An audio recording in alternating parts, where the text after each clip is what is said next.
One में जाकर के ओम नमो भगवते वासुदेवाय इस मंत्र का इतना जाप किया कि जाप करते करते करते करते एक दिन मेरे हृदय में शंख चक्र गदा पद्मधारी श्रीमन नारायण का स्वरूप प्रकट हो गया।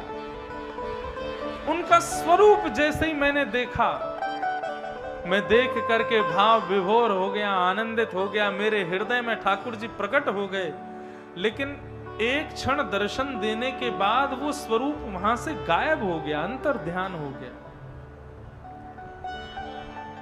मैंने व्याकुलता से पुकारते हुए कहा कि हे नाथ आप कहां हो?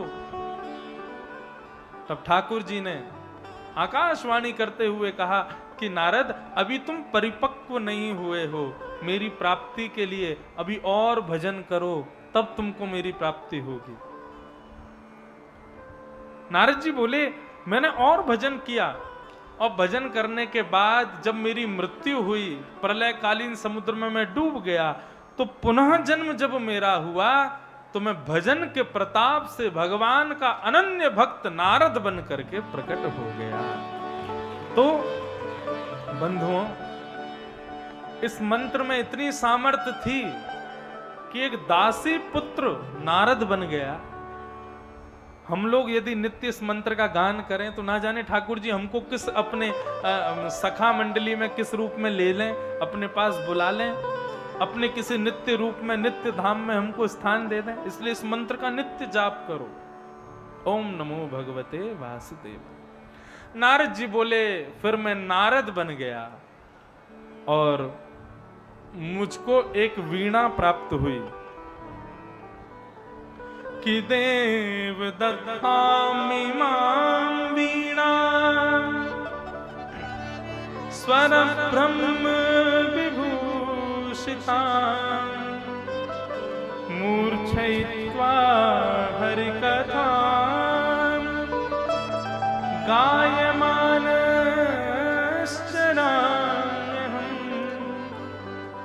ये देवदत्ता वीणा है। मेरे पास जो वीणा है ये साधारण वीणा नहीं है। देवदत्ताम मिमां वीणाम स्वर ब्रह्म विभूषिताम मूर्छयित्वा हरिकथाम गायमानश्चराम्यहम्। ये देवदत्त देव प्रदत्त वीणा है। नारद जी को वीणा कैसे मिली? हम लोग जो सीरियल्स में और पिक्चरों में नारद जी को देखते हैं ना, तो ऐसा लगता है कार्टून जैसे, लेकिन नारद जी ऐसे नहीं है। नारद जी बहुत सुंदर हैं। ठाकुर जी जैसा स्वरूप है उनका। हाथ में वीणा लेके रखते हैं और ऐसा नहीं चलते फिरते उस पर ऐसे नारद नारायण नारायण नारायण ऐसा सब लोग दिखाते हैं। पहले हमको भी लगता नारद जी ऐसे ही होते होंगे, लेकिन जब पढ़ा नारद जी ऐसे नहीं है। नारद जी एक जगह बैठ करके जब अपने तार को झंकृत करते हुए जैसे ही नारायण शब्द का उच्चारण करते हैं, पृथ्वी जल तेज वायु आकाश पंचभूत इकट्ठे हो जाते हैं। आकाश मार्ग में भ्रमण कर रहे देवता स्तब्ध हो जाते हैं। समुद्र में उठने वाली हिलोरें स्तब्ध हो जाती हैं, नदियां रुक जाती हैं, वायु रुक जाती है, सब स्तब्ध होकर के नारद जी के साथ कीर्तन करने लग जाते हैं। ऐसा कीर्तन करते हैं नारद जी। नारद जी बोले ये वीणा मुझको मिली। कैसे मिली वीणा? बड़ी सुंदर कथा है इसके पीछे। एक बार वैकुंठ में एक संगीत का बहुत सुमधुर कार्यक्रम हुआ। संगीत का एक बहुत अच्छा कार्यक्रम रखा गया वैकुंठ में, और जिस प्रकार आप लोग बैठे हो ऐसे सारे देवता बैठे थे, और सबके बीच में शेष शैया पर भगवान शंख चक्र पूजा गदा पद्म धारण किए चतुर्भुज रूपधारी नारायण बैठे थे। और मंच पर सरस्वती जी, बड़े बड़े गंधर्व, हा हा हु गंधर्व, ये सब आ करके अपने अपने तान सुना रहे थे और सब लोग वाहवाही कर रहे थे। इतने में ही आए नारद जी। नारद जी को संगीत का ज्ञान नहीं था। नारद जी आए और आकर के भगवान की शेष सैया के आगे कमर लगा करके भगवान को प्रणाम करके बैठ गए। तो भगवान को पता नहीं क्या आनंद सूझा कि मैं नारद से कुछ सुनना चाहता हूं। भगवान ने नारद जी को बोला, नारद इधर आओ, तुम जाओ मंच पर कुछ गा के सुनाओ। नारद जी बोले, हम वैसे तो देवता हैं लेकिन संगीत के हम असुर हैं, हमको एक स्वर भी गाना नहीं आता। अच्छा एक बात कहूं, ठाकुर जी की प्राप्ति में जप, तप, नियम, आसन, प्राणायाम, प्रत्याहार, ध्यान, धारणा, समाधि, ये जितने भी कारण भगवत प्राप्ति के बताए जाते हैं ना, इन सब कारणों से भी अतिश्रेष्ठ एक कारण भगवत प्राप्ति का और है। क्या? सुमधुर संगीत। व्यक्ति यदि संगीत का गायन संसार को रिझाने के लिए नहीं, अगल बगल वालों को प्रसन्न करने के लिए ना करे, केवल ठाकुर जी को प्रसन्न करने के लिए गाए, तो वो नियम आदियों से जितने साल में ठाकुर जी को पाएगा ना, संगीत से उतना जल्दी भगवान को पालेगा। संगीत में वो सामर्थ्य है। कई लोगों को ठाकुर जी बिना संगीत सिखाए इतना बढ़िया गला देते हैं। ऐसे लोगों को तो निश्चित ही अपने गले से, अपने कंठ से, अपनी कला से ठाकुर जी को रिझाना चाहिए। आप यदि कोई कला, कोई गुण पृथ्वी पर आकर के सीखते हो तो उससे संसार को रिझाओ, लेकिन आपको यदि कोई कला भगवान ने जन्म से दी है ना, तो यही मानना चाहिए ठाकुर जी ने प्रसाद दिया है। प्रसाद मतलब उनकी सेवा के लिए दिया है। तो जन्म से जो कला प्राप्त है उससे मैं ठाकुर जी को ही रिझाऊं, ये भाव होना चाहिए।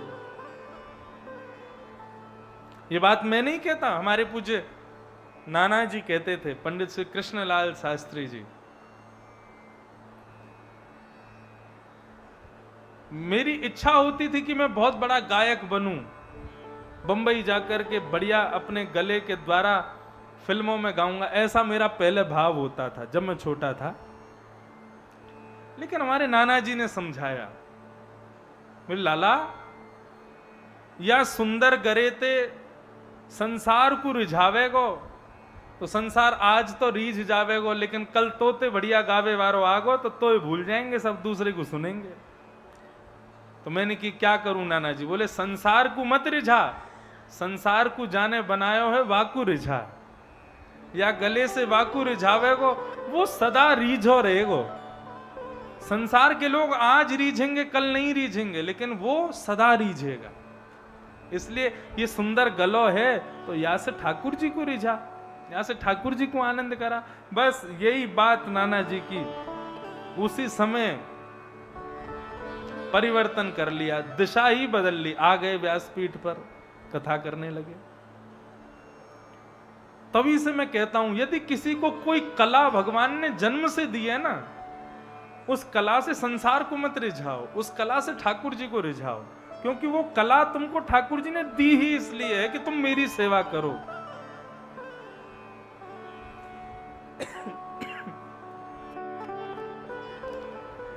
नारद जी महाराज बोले, प्रभु हमसे तो गाना आता नहीं है। तो भगवान ने अजीब सा मुंह बनाया और भगवान बोले, तो फिर तुम यहां क्या कर रहे हो? जाओ चलो यहां से। नारद जी बोले, गाना नहीं आता, सुनना तो आता है, सुनने के लिए बैठा हूं। भगवान बोले, नहीं नहीं नहीं, तुम्हारा कोई काम नहीं, तुम जाओ यहां से। जब तक तुमको संगीत नहीं आवे, संगीत के कार्यक्रम में वैकुंठ में दिखना नहीं हमको। क्या काम तुम्हारा, जाओ चलो। नारद जी को यह बात इतनी बुरी लग गई ठाकुर जी की, बोले कि अब तो मतलब संगीत के बिना हमारा कोई अस्तित्व ही नहीं है। नारद जी चित्रकेतु के पास गए, बोले चित्रकेतु खोज के बताओ संगीत का सबसे बड़ा विद्वान कौन है? बोले हिमालय की चोटी पर एक उल्टा लटका हुआ उल्लू है, वो बहुत बढ़िया संगीत गाता है, उससे बढ़िया संगीत का ज्ञाता कोई नहीं है। नारद जी तुरंत पहुंच गए हिमालय पर, और हिमालय पर जाकर के वो उल्लू महाराज से कहा कि प्रभु हमको संगीत सिखाओ। तो 2000 वर्षों तक उल्लू से संगीत की विद्या प्राप्त की नारद जी ने। फिर भी नारद जी को लगा शायद कोई कमी रह गई है, तो 1000 वर्ष तक भगवान देवादिदेव महादेव से संगीत की विद्या प्राप्त की। कितने हो गए? 3000 साल। 3000 साल में नारद जी के कंठ में ऐसा संगीत आ चुका था। नारद जी यदि किसी को चाहे कि ये खड़ा रहे मेरे सामने, तो वो अपने स्वर से ऐसा भाव प्रकट करते थे कि सामने वाला हिल नहीं पाता था। इतना विहंगम संगीत उनके कंठ में आ गया। परंतु प्रभुता पाहि काहि मद नाहि, जब बहुत श्रेष्ठताएं मिल जाती हैं तो मद भी आ जाता है, अहंकार भी आ जाता है। नारद जी को अहंकार हो गया। नारद जी बोले हमसे बड़ा ज्ञाता कोई नहीं है अब संगीत का। और अभिमान के कारण नारद जी जाने लगे तो भगवान को लगा कि भाई नारद संगीत का ज्ञाता तो हो गया लेकिन अभिमानी हो गया है, क्यों ना नारद का अभिमान दूर किया जाए। तो भगवान ने एक खेल रचा, एक ऐसी नगरी बनाई, उस नगरी में हर व्यक्ति सुंदर, जिसको देखो वही सुंदर, लेकिन उस नगरी के प्रत्येक व्यक्ति, कोई एक हाथ से, क्या बोलते हैं उसको, एक हाथ नहीं है, किसी का एक पैर नहीं है, किसी का एक कान नहीं है, किसी की एक आंख बंद है, मतलब अंग प्रत्यंग सबके गायब हैं एक एक। नारद जी बोले बड़ी विचित्र नगरी है, लोग तो सब सुंदर हैं लेकिन यहां पर हर व्यक्ति का अंग प्रत्यंग सब अस्त व्यस्त है, किसी के हाथ नहीं है, किसी के पैर नहीं है, किसी की आंख नहीं है, किसी के कान नहीं है। नारद जी ने एक व्यक्ति से पूछा भैया ये कौन सी नगरी है? बोले संगीत की नगरी है। बोले अच्छा संगीत की नगरी? बोले जी। और ये इतने सारे लोग जो यहां घूम रहे हैं ये कौन है? बोले ये सब संगीत में गाए जाने वाली राग रागनियां हैं जितने भी घूम रहे हैं। नारद जी ने दंडवत प्रणाम किया, बोले भैया बड़ी कृपा है, इन सबके दर्शन हो गए, लेकिन भैया एक बात और बताओ, ये सबके हाथ पांव टूटे हुए क्यों हैं? किसी की आंख कानी क्यों है? किसी का कान क्यों नहीं है? बोले बस पूछो मत। बोले नहीं नहीं बताओ। अरे क्या बताएं, एक नया नया संगीतकार हुआ है। अच्छा क्या नाम है उसका? बोले उसका नाम है नारद। वो ऐसा तोड़ मरोड़ करके हम लोगों को गाता है कि हमारे हाथ पांव टूट गए हैं। हम सब उसी को खोज रहे हैं, जिस दिन हमको मिल जाएगा उसको जीवित नहीं छोड़ेंगे। नारद जी महाराज तो तुरंत चुप हो गए। बोले अच्छा? बोले भैया तुम जानते हो नारद कौन है? नारद जी बोले नहीं नहीं मुझे नहीं पता नारद कौन है। अच्छा मैं चलता हूं, जय सिया राम। तुरंत भागे नारद जी वहां से। और जिनके प्रति अभिमान हुआ था, सरस्वती एवं हाहा हूहू गंधर्व, ये दो गंधर्व हैं देवताओं के, एक का नाम है हाहा, दूसरे का नाम है हूहू। इनका काम ही यही है, गाना, आनंद कराना, हंसी कराना, देवताओं का मनोरंजन करते हैं। इनके पास जाकर के नारद जी ने चरणों में प्रणाम किया और कहा कि हे सरस्वती जी, मुझे अभिमान हो गया था कि मैं आपसे भी आगे निकल गया हूं, परंतु अभी तो मेरे को संगीत का कुछ भी प्राप्त नहीं हुआ। 3000 वर्ष की साधना सब नष्ट हो गई। अब मैं प्रार्थना करना चाहता हूं कि अब आप मुझे संगीत सिखाओ।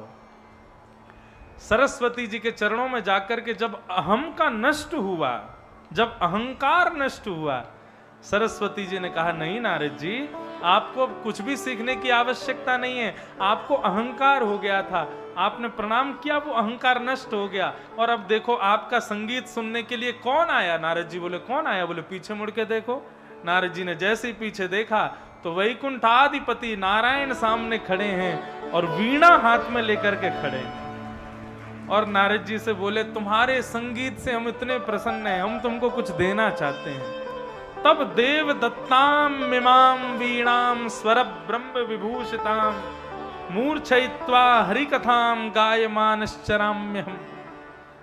तो भगवान ने प्रसन्न होकर के नारद जी को मिमाम वीणाम, ये देवदत्ता वीणा है, इस पर मैं ठाकुर जी के ही कीर्तन गाता हूं। बंधुओं एक मेरी बात बहुत ध्यान से सुनो। जीवन में कितनी भी मूल्यवान वस्तु प्राप्त हो जाए, चाहे सांसारिक हो चाहे आध्यात्मिक हो, सदा उसके स्वामी तुम मत बन के रहना। चाहे आध्यात्मिक वस्तु प्राप्त हुई हो, चाहे सांसारिक वस्तु प्राप्त हुई हो, सदा उस वस्तु को ठाकुर जी के चरणों में निवेदित करके ठाकुर जी को स्वामी बनाओ। तुम सदा उस वस्तु के सेवक बन के रहो। जीवन में देखो, बहुत समझने वाली बात, आपने मुझको बहुत महंगा हीरा दिया। अब हीरा यदि मैंने अपने पास रखा तो उस हीरे की जिम्मेवारी किसकी है? मेरी। वो मुझसे खो ना जाए, उसका ध्यान रखो, उसका ये करो, आदि आदि सब 24 घंटे उसकी टेंशन करो। लेकिन मैंने अपना वो हीरा दे दिया किसको? अपने पिताजी को। तो हीरे का जो सुख मिलना चाहिए वो मुझको मिलता रहेगा, लेकिन जिम्मेवारी किसकी बन जाएगी? पिताजी की। ठीक वैसे ही बंधुओं, संसार की जितनी भी मूल्यवान वस्तु हैं, हम चिंता में क्यों हैं? क्योंकि उस पर हमने अपना अधिकार जमा रखा है। हमने स्वयं को स्वामी बना करके उस वस्तु को अपना मान लिया है, इसलिए उसकी रक्षा, उसकी सब चीज की जिम्मेवारी हमारी हो जाती है। ठाकुर जी को निवेदित करो, ठाकुर जी को प्रदान करो वस्तु। नरसिंह मेहता, नाम सुना नरसिंह मेहता का? गुजरात में ठाकुर जी के परम भक्त हुए नरसिंह मेहता। वैष्णव जन तो तेने कहिए पीर पराई जाने रे। ये गांधी जी ने गाया, परंतु ये लिखा किसने? श्री नरसिंह मेहता जी ने। उन्हीं की ही ये परिपाटी को गांधी जी ने लोगों तक पहुंचाया। बोले दूसरे की जो पीड़ा समझे उसी को वैष्णव मानो। नरसिंह मेहता भगवान के परम भक्त। तो एक बार नरसिंह मेहता जी के बेटे का ब्याह सुनिश्चित हुआ। और कहां सुनिश्चित हुआ? एक बढ़िया धनवान एक व्यापारी थे, उनकी बेटी के साथ में नरसिंह मेहता के बेटा का ब्याह सुनिश्चित हुआ। बहुत ध्यान से सुनना।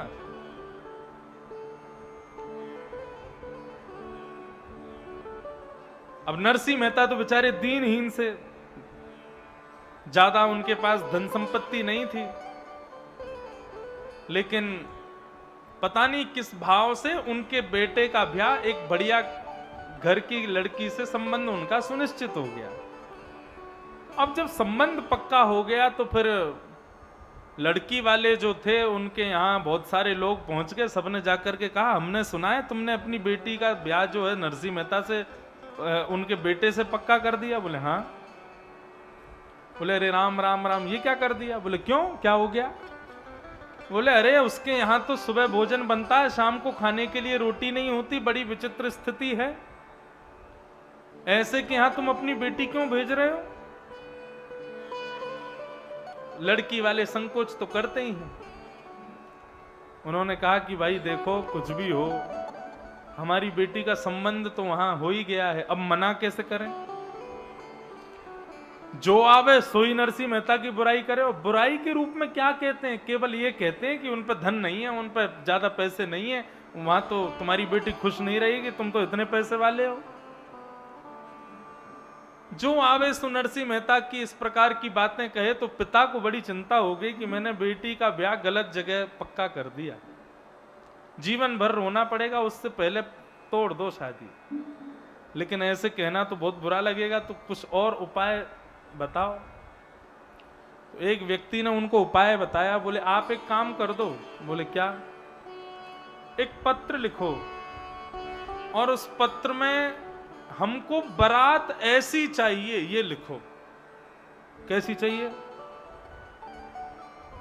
50 हाथी होने चाहिए, 100 घोड़े होने चाहिए, कम से कम नहीं तो 25 प्रकार के नगाड़े बजाने वाले होने चाहिए, इतने उसमें ऊंट होने चाहिए, ऐसे ऐसे रत्न पहने हुए लोग होने चाहिए, और आदि आदि, ना जाने उसमें क्या क्या भर के पूरा पत्र लिखवा दिया।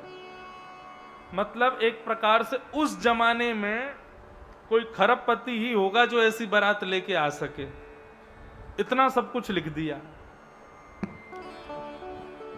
और कह दिया, बोले नरसिंह मेहता जी को लिख के भेज देते हैं, भैया ऐसी बारात लेकर के आना तो हम अपनी बेटी देंगे, नहीं तो नहीं देंगे। बोले बढ़िया है, इसको पढ़ के नरसिंह मेहता खुद ही तोड़ देगा शादी, ये बढ़िया हो जाएगा। और पत्र को पूरा लिख करके सब कुछ बढ़िया करके बाहर लिख दिया, जय श्री कृष्ण, भेज दिया नरसिंह मेहता के यहां। डाकिया बाहर आ गया, बाहर आकर के बोला, अरे नरसिंह जी आपका पत्र आया है। नरसिंह जी उठ करके आए, बोले कहां आया है? बोले ये आपके लिए पत्र आया है।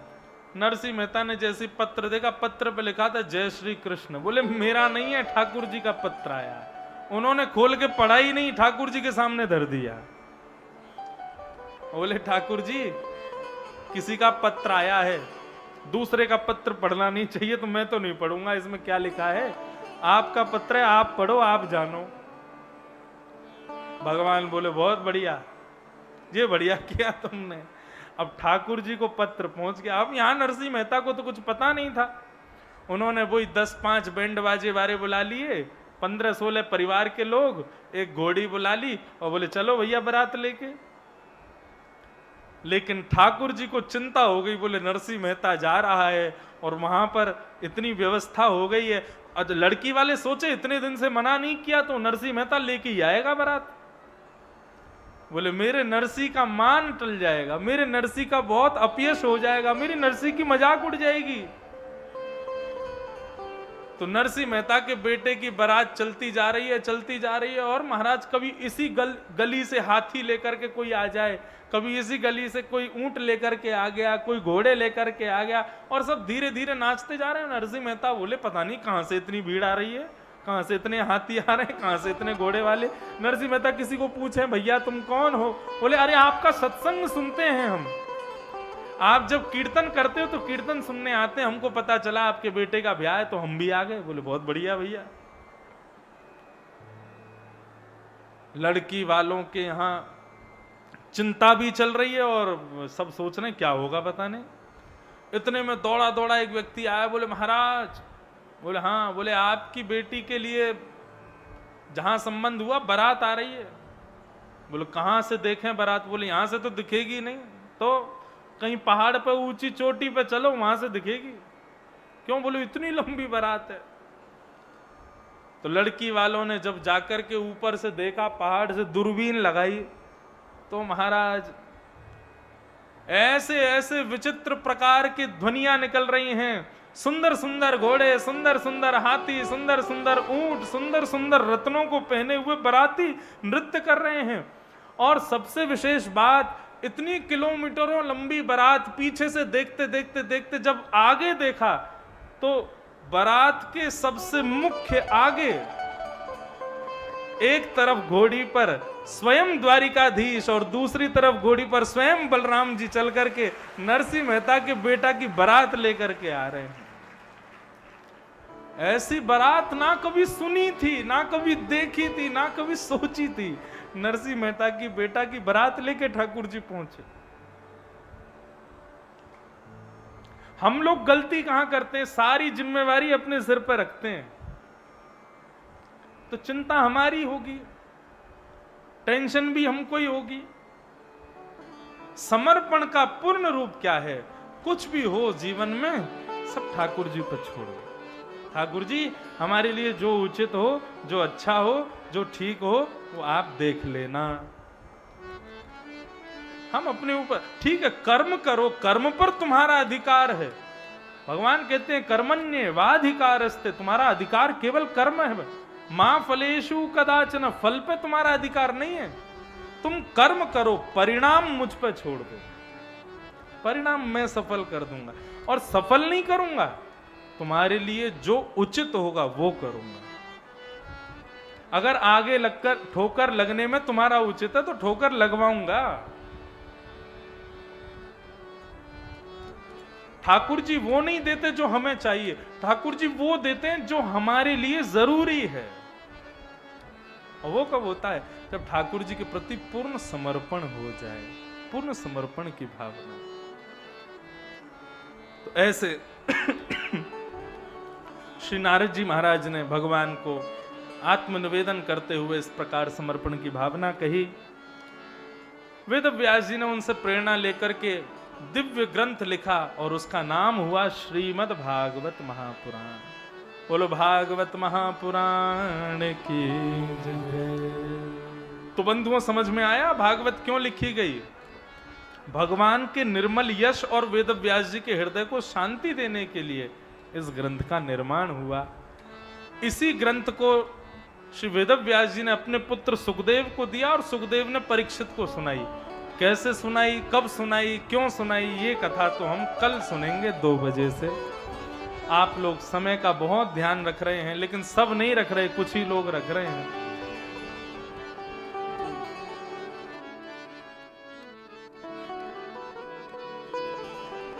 आप सब लोग समय का ध्यान, अभी सब कोई उठेगा नहीं, सब बैठो। अभी बहुत विशेष एक कार्य करना है।